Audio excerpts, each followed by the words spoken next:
ओम साईराम जय साईराम मोहर प्रिया समस्त मोर कोटि कोटि प्रणाम। भलरे निश्चित थिबे समस्ते आ बाबा कृपारू आपण मैंने समस्ते भलरे थांतु। बाबांकर गोटे सुंदर अनुभूति कारण अनुभूति कहला पूर्व मुझे सब कही थाए आमे किछि चाहिए होइना आमे भी चाहूँ किछि करि पारुना।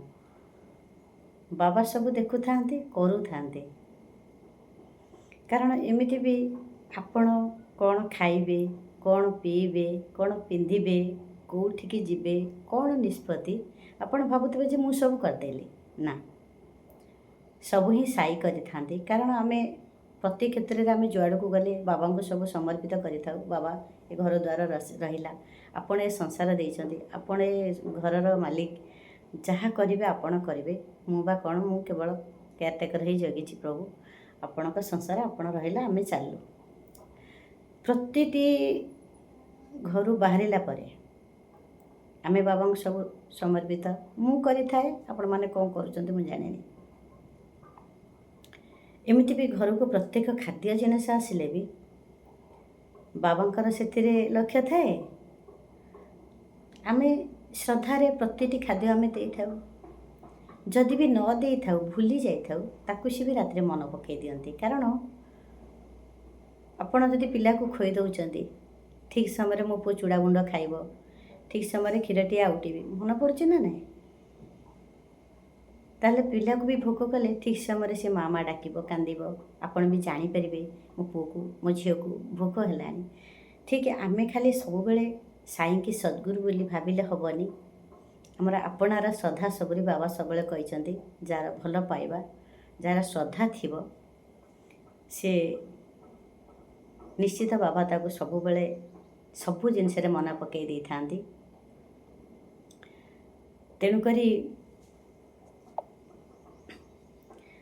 काली मेसेज आसिला आमर कुजंग संतरा साई मंदिर जेहेतु मेम्बर अच्छा ग्रुप रे रखी से माने जहाँ जो कार्यक्रम कले से कही था किंतु आमे जितेबाला गुरुवार दिन जाइलु मंदिर आर गुरुवार कथा कहूँ समस्त कहले कलसी यात्रा अच्छी शनिवार शनिवार बेले ये जो राम जन्म आमर आसूँ से शनिवार रविवार से हम कि जानी नथिले कहले ये शनिवार बोले ठीक अच्छे एत दिन आगुरी अच्छी किंतु जानी ना जेहेतु टी भूल भसत होता है आर शनिवार को शनिवार सब कहीदे था मु किंतु जाइनी किंतु ये जो आर वर्ष जो कलसी यात्रा है तो बहुत खरा होची आम घर पाखर मंदिर निहाती 8 किलोमीटर हम मंदिर पाखर आम निहाती 4-5 किलोमीटर कि ऊपर आम चली था एमती 15-20 किलोमीटर चलला बेलू गोड़ टी नौनी जेहेतु मोर गोईठी टी दर्ज अच्छी मुझे आठरक भाभी मुझे एत कष्ट होते खरारे बहुत बाट बुलवा पड़ुची मेन रोड रे आप जानते पिचु ताती गला केते कष्ट लगी था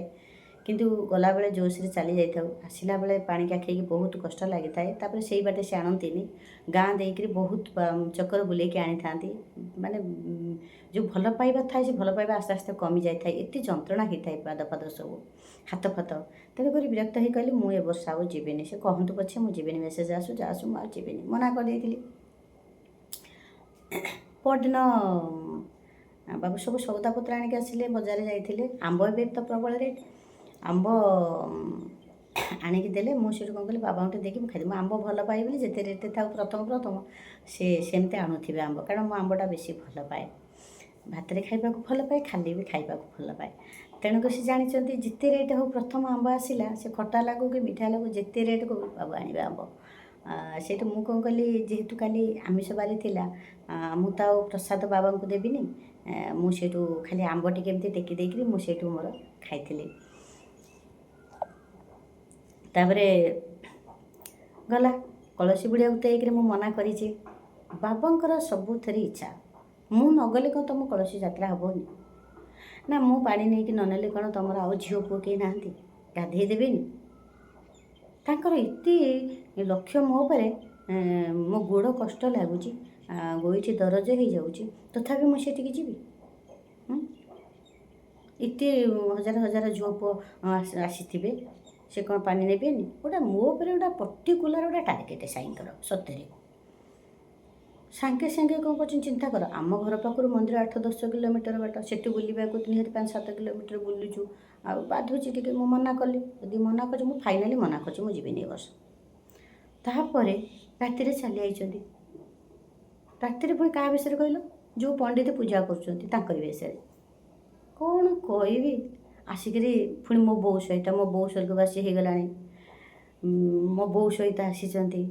ମାନେ କେତେ ପଟଉଛନ୍ତି ଦେଖ। ମୁଁ ମୋ ବୋଉକୁ ଭଲ ପାଏ, ମୋ ବୋଉକୁ ସାଙ୍ଗରେ ଆଣିକି ଆଇଛନ୍ତି। ମାନେ ମୋତେ କିନ୍ତୁ ମୋଟିଭେଟ୍ କରନ୍ତି ସାଇ। ସବୁ ଶୁଣୁଛନ୍ତି ଏଇଠି। ମାନେ ମୋ ବୋଉକୁ ମୁଁ ଭଲ ପାଏ ବୋଲି ସେ ମୋ ବୋଉ ସାଥିରେ ଆସିଛନ୍ତି, ମୋ ବୋଉକୁ ଆଣିକି ଆଇଛନ୍ତି। ମୁଁ ଏମିତି ସ୍ୱପ୍ନ ଦେଖୁଛି ଯେ ମନ୍ଦିରକୁ ମୋ ବୋଉ ସକାଳେ ଯାଇଥିଲା। ମୋ ବୋଉ ତ ଏବେ ନାହିଁ, ସକାଳେ ଯାଇଥିଲା। ମୋ ବୋଉ ସେଇଠୁ ବାବାଙ୍କୁ ଡାକୁଛି। ମାନେ ମୋତେ କେମିତି ଚାଲାକି କରୁଛନ୍ତି ଦେଖ ସାଇ। ମାନେ ଏତେ ଖତରନାକ ସାଇ, ବିଶ୍ୱାସ କରିବନି। ମୋ ବୋଉକୁ ପଟଳେଇ ପଟଳେଇ ମୋତେ ନେବେ। ତାପରେ ବୋଉ ସେଇଠୁ ମନ୍ଦିରକୁ ଯାଇଛି। ମୋ ବୋଉ ତାଙ୍କୁ ଡାକୁଛି, ଆଉ ଆମ ଘରକୁ ଆପଣ ଆସୁନାହାନ୍ତି ସାଇ, ଆମ ଘରକୁ ଯିବେନି। ତାପରେ ସାଇ କହୁଛନ୍ତି ଠିକ୍ ଅଛି, ଏବେ ତ ଖରାବେଳଟା, ଆଉ ଟିକେ ଖରା କମିଯାଉ, 4ଟା ବେଳକୁ ମା ଆସିବୁ, ମୁଁ ତୋ ସହିତ ଯିବି। ମୋ ବୋଉ 4ଟା ବେଳକୁ ଯାଇଛି। ମୁଁ ସ୍ୱପ୍ନ ଦେଖୁଛି ମୋ ବୋଉ ସହିତ କେତେ ପଟଉଛନ୍ତି ଦେଖ। ମୋ ବୋଉ ତ ଏବେ ନାହିଁ ନା। ତାପରେ ବୋଉ ସେଠୁ 4ଟା ବେଳକୁ ଯାଇଛି। 4ଟା ବେଳକୁ ଗଲା ପରେ ବାବା ସେଠୁ ତାଙ୍କ ସହିତ ଆସିଛନ୍ତି। ବାବା ମାନେ କ'ଣ, ସେ ଯେଉଁ ପଣ୍ଡିତ ରୂପରେ ଆସିଛନ୍ତି। ଆସିକିରି ସେଠୁ ପୁରା ଆରାମସେ, ପୁରା ଯେମିତି ଜ୍ୱାଇଁ ପୁଅ କୁଣିଆ, ପୁରା ଖଟ ଉପରେ ପୁରା ସିଧା ପଡ଼ିଗଲେ ଆସିକି। ମୁଁ ପାଣି ନେଇକି ଯାଉଛି ଗୋଡ଼ ଧୋଇବି, କାରଣ ପଣ୍ଡିତ ଯେହେତୁ ଆମର ପୂଜା କରନ୍ତି। ମୁଁ ପାଣି ନେଇକି ଯାଇଛି, ଗୋଡ଼ ଧୋଇଦେବି, ପ୍ରଣାମ ଜଣାଉଛି। ଆଉ 4ଟା ସୁଦ୍ଧା ଆସିଛନ୍ତି। ମାନେ ଦେଖନ୍ତୁ 4ଟା ବେଳେ ଆସିବାର କାରଣ କ'ଣ? ମାନେ ସନ୍ଧ୍ୟା ସମୟ ଅଛି, ଆହୁରି 2 ଘଣ୍ଟା ହାତରେ। କେତେ ବଡ଼ ଚାଲାକି ସିଏ ଦେଖ। ଏଇଥିପାଇଁ କହେ ପାଇଜାମା ଶୁଖିଲା ତ ମୁଁ ଗାଳି ଦେଉଥିଲା, ଏମିତି ନଟଖଟ କରିବାରୁ। ମୁରଲୀଧର ତ ମୁରଲୀଧର, ସେଥିପାଇଁ ଏଇଭଳିଆ ନାଟକ କରିବାରୁ ମା ତାଙ୍କୁ ସେଇଥିପାଇଁ ବାନ୍ଧିକି ବାଡ଼ଉଥିଲା, ସେଇଥିପାଇଁ ମା ତାଙ୍କୁ ଗାଳି ଦେଉଥିଲା। ତାପରେ ବିଶ୍ୱାସ କରିବେନି, 4ଟା ବେଳେ ଆସିବା କାରଣ କ'ଣ ନା, 2 ଘଣ୍ଟା ଅଛି, ଆହୁରି ସନ୍ଧ୍ୟା, ବୁଲି ପଡ଼ି ପଳେଇବେ ଆଉ। ମୋତେ ମନେଇବାକୁ କେମିତି ଆଇଛନ୍ତି, ମୁଁ ବା ଯିବିନି। ତାପରେ ଆସିକିରି ଜ୍ୱାଇଁ ପୁଅ କୁଣିଆ ଭଳିଆ ପୁରା ଚିତ୍କାଁ ପଡ଼ି ଗଦି ଧିଅରେ ପୁରା ତକିଆ ଫକିଆ ପଡ଼ିଛି, ଆରାମସେ ଶୋଇଗଲେ। ପଣ୍ଡିତଙ୍କ ରୂପରେ କେମିତି ଆସିଛନ୍ତି, ପୁଣି ମୋ ବୋଉ ସହିତ। ମୋତେ କେମିତି ମୋଟିଭେଟ୍ କରୁଛନ୍ତି ଦେଖନ୍ତୁ। ଏମିତି କାଇଦାରେ ନାଟକ କରନ୍ତି ସାଇ। ଆପଣଙ୍କ ଘରେ ଯଦି ସେମିତି ହେଉଛି ତାହେଲେ ନିଶ୍ଚିତ ମେସେଜ୍ କରିବେ। ମୁଁ ଜମା ମିଛ କହିବିନି। ଆଜି ଗୁରୁବାରେ ମୋ ବାବାଙ୍କର ପୂଜା କରିଛି, ମୋ ମାଆଙ୍କୁ ପୂଜା କରିଛି, ମିଛ କହିବିନି। ତୁଣ୍ଡରେ ମିଛ କହିବି ସାଇଙ୍କ କଥା। ଯାହା ଯାହା ମୋ ଜୀବନରେ ଘଟଣା ଘଟିଥାଏ, ବାବା ଯେମିତି ଦର୍ଶନ ଦିଅନ୍ତି ମୁଁ ସେମିତି ଆପଣମାନଙ୍କୁ କହିଥାଏ। ଗୋଟିଏ ମିଛ ନା ମୋତେ ବର୍ଣ୍ଣନା କରିବା ଆସେନି, ନା ମୁଁ ପଣ୍ଡିତ କଲେଜରେ ପଢ଼ିନି। ଏମିତି ନର୍ମାଲ ଆପଣଙ୍କ ସହିତ ମୁଁ କଥା ଯେମିତି ମୋ ଘରେ ହଏ, ପଡ଼ୋଶୀଙ୍କ ସାଙ୍ଗରେ ହଏ, ବନ୍ଧୁଙ୍କ ସାଙ୍ଗରେ ହଏ, ଆପଣଙ୍କ ସାଙ୍ଗରେ ସେମିତି କଥା ହେଉଛି। ଆ ଦେହରେ କ'ଣ ଅଛି? ସଂସ୍କୃତ, ସଂସ୍କୃତି, ମୁକୁଳମ, କଳିକା, ଇଂଲିଶ କ'ଣ ଆ ଦେହରେ ଦରକାର ଅଛି କହିବା? କିଛି ଆବଶ୍ୟକ ନାହିଁ। ଏମିତି ନର୍ମାଲ। ମୁଁ କାହିଁ କହିଛି, ଆମେ ଯଦି ଭଗବାନଙ୍କୁ ଭଗବାନ ଭଳିଆ ମାନିବା, ଆମେ ଭକ୍ତି ଆସିବନି, ଆମକୁ ଡର ଲାଗିବ। ଆମେ ଯଦି ଆମର ନିଜର ଭଳିଆ ଆପଣାରେ କରିଦେବା ନା, ଆମେ ଯଦି ତାଙ୍କୁ କୋଳେଇ ନେବା ନା ପୁଅ ଭଳିଆ, ସେ ଆମ ପାଖରେ ଚୁପକିକି ରହିବେ। ଯେମିତି ମା କୋଳରେ ଛୁଆ ଚୁପକିକି ରହେ, ସେମିତି ରହିବେ। ଆଉ ଯଦି ଆମେ ହେ ପ୍ରଭୁ, ହେ ମହାପ୍ରଭୁ, ହେ ସାଇନାଥ, ହେ ଅମକ ସମକ ଏମିତି କହିବା, ସିଏ ଖାଲି ଡାକେରେ ଗଲା, ଘୁଷିବାରେ ଗଲା।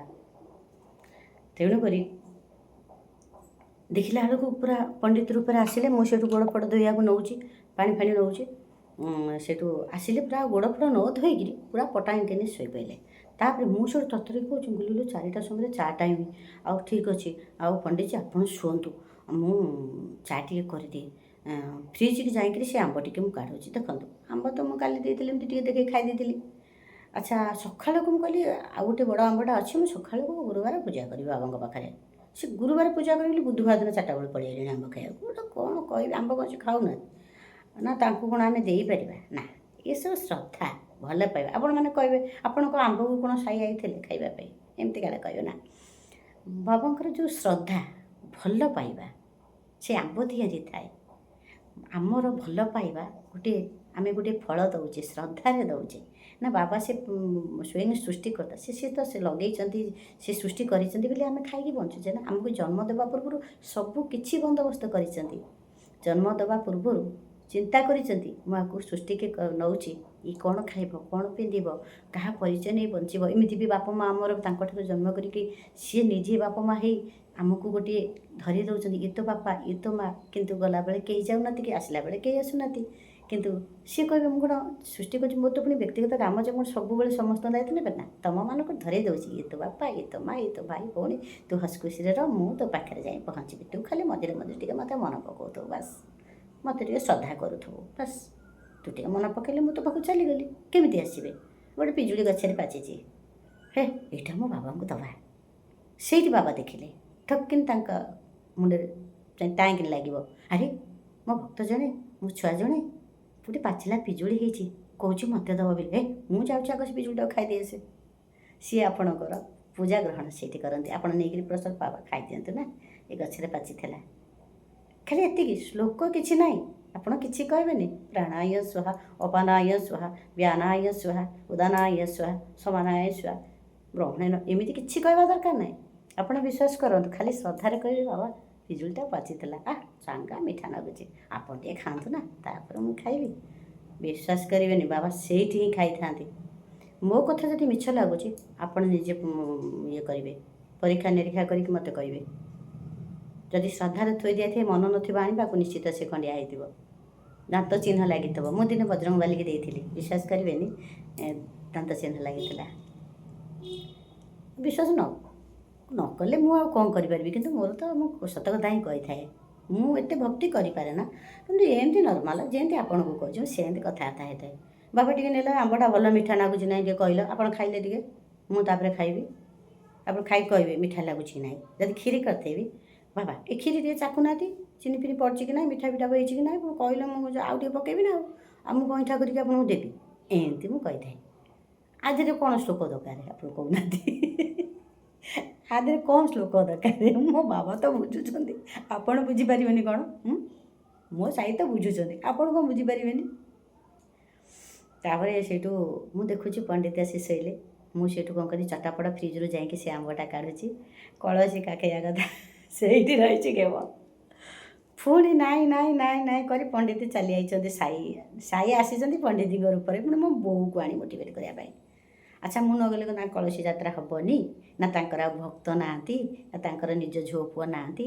ତାରି ଭିତରୁ କହନ୍ତିନି, ତୁ ପାଦ ହେଲେ ମୋ ପାଦର ଧୂଳି, ଯେମିତି ଗୋଟେ ଭଜନ ଆମର ଅଛି, କାହିଁକି କ'ଣଟା ଏମିତି ଭଜନ ଅଛି, ମୋର ମନେ ପଡ଼ୁନି, ସେ ଛାଡ଼। କାହିଁକି ଶୁଣିବ ମୋ ବିକଳ ରଡ଼ି, ଯାହା ହଉ ମୋ ବିକଳ ରଡ଼ି ହଉ କି ଅଳି ହଉ, ଯାହା ହଉ ପ୍ରଭୁଙ୍କୁ ତ ଲାଗିବା କଥା। ମୁଁ ସବୁ ଭଜନଟା ସୁନ୍ଦର ଭଜନଟା ସେମିତି, ସିଏ ପାଦ ହେଲେ ଆମେ ତାଙ୍କ ପାଦର ଧୂଳି। ଆଉ ପ୍ରଭୁ ଏଠି ତାଙ୍କର ଯଜ୍ଞ ହେବ, ତାଙ୍କର କଳସି ଯାତ୍ରା ହେବ, 108 କଳସିରେ ସାଇ ଗାଧେଇବେ। ଆଉ ସେଇ ଯେଉଁ ଭଲ ପାଇବା, ମଜା, କଷ୍ଟ ଟିକେ ଲାଗିପାରେ, କିନ୍ତୁ ତାରି ଭିତରେ ବି ବହୁତ ଭଲ ପାଇବା ଥାଏ। ତେଣୁକରି ସାଇ ମୋର ଏଇଭଳି କଥାକୁ ଭଲ ପାଆନ୍ତି।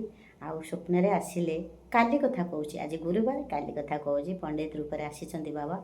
ଆଉ ସ୍ୱୟଂ ମୋର ପୁଣି ମୋ ବୋଉକୁ ସହିତ ସାଙ୍ଗରେ, ମାନେ ତାଙ୍କର ସେତିକି ଭଲ ପାଇବା ନଥିଲେ କାହିଁକି କହିବାକୁ ଆସିଥାନ୍ତେ।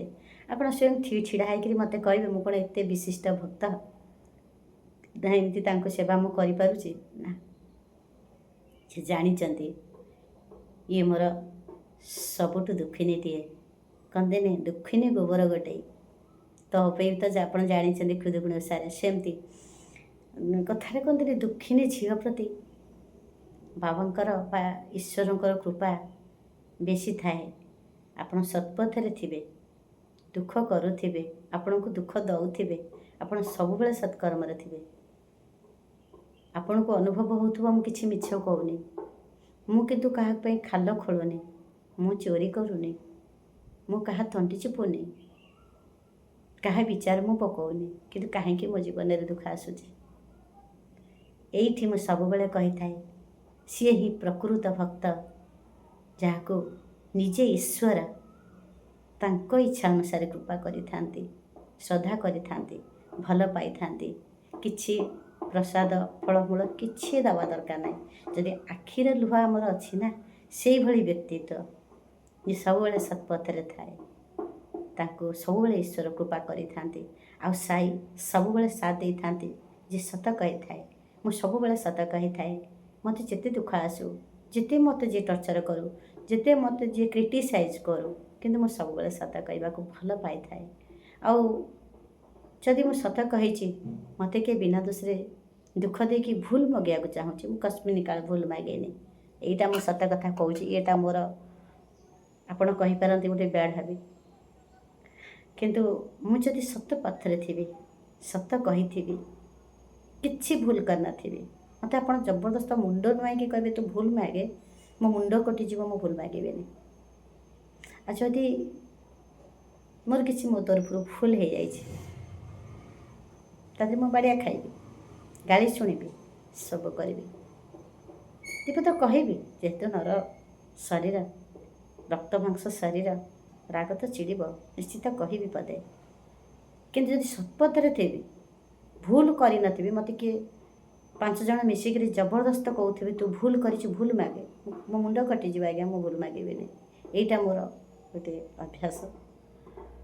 ଆପଣମାନଙ୍କୁ ଭଲ ଲାଗୁଛି ନାହିଁ ମୁଁ ଜାଣିନି, କିନ୍ତୁ ମୁଁ ସତ କଥା ହିଁ କହିଥାଏ। ଆଉ ବାବାଙ୍କର ଦର୍ଶନ ଏମିତି ଆସନ୍ତି ବାବା, ତାଙ୍କ ଇଚ୍ଛା ହେବ ଯେତେବେଳେ ସେ ଆସିଥାନ୍ତି। କେତେବେଳେ ବୁଢ଼ୀ ବେଶରେ ଆସନ୍ତି, ବୃଦ୍ଧା ବେଶରେ ଆସନ୍ତି, ବୃଦ୍ଧ ବେଶରେ ଆସନ୍ତି, ଆଉ ଯୁବା ବୟସରେ ବି ଆସନ୍ତି। ଆଉ ଏଇ ଯେଉଁ ଜିନିଷଟାକୁ ଭାବୁଥିଲି ଯିବିନି ବୋଲି, କିନ୍ତୁ ଯେତେ କଷ୍ଟ ହଉ ମୁଁ ନିଶ୍ଚିତ ଯିବି, କଳସୀ କାଖେଇବି, ଯେତେ କିଲୋମିଟର ହଉ।